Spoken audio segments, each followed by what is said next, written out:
Course Natore শাখায় নবীন বরণ অনুষ্ঠান দ্বিতীয় ব্যাচ শিক্ষাবর্ষ 2025-26 এই আজকের এই দিনে তার এখানে উপস্থিত আছেন সভাপতি থেকে শুরু করে প্রধান অতিথি প্রধান আলোচক আমাদের উপস্থিত সুধী সবাইকে আমার সালাম আসসালামু আলাইকুম।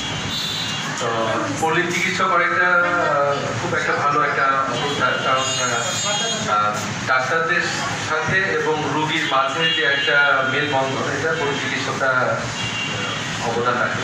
তা আমি ওই সাইডে বলবো, ওই সাইডে ডাক্তার সাহেব আছে বা ডাক্তার স্যার অনেক বলছে। আমি আমার সাংবাদিকতা থেকে আমি একটু পয়েন্ট বলবো, সেটা হচ্ছে যে পল্লী চিকিৎসক হিসেবে কিন্তু আপনারা একটা খুব রিস্ক নেবেন না, সেটা হচ্ছে অপারেশনাল কোনো আইটেমে রিস্ক নেবেন না, সব করে রেফার করবেন ডাক্তারদের কাছে। কারণ এরকম একটা কেসে বেল ধরে বাইপাসে একজন পেশেন্ট এসছে এবং তার কিন্তু না যাওয়া হচ্ছে, আমাদেরকে রিপোর্ট করতে হবে। আমরা জানি এটা একটু সাবধান থাকবেন। আর যে কোনো মামলা, আপনার ভাইয়ে দ্বন্দ্ব, জমি জমা নিয়ে দ্বন্দ্ব, অথবা হচ্ছে আপনাকে মিথ্যা কেসে ফাঁসানো হয়েছে, তার স্বামী তো একটা থাকেই ওইটা।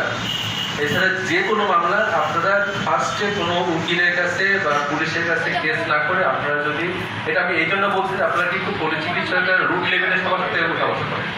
আর এখানে মোটামুটি 20 জন যদি জানে, 20 জনের থেকে আরো 10 জনের 200 জন জানে, 200 জন থেকে আরো 10 জনের 2000 বা এরকম বাড়তে থাকে।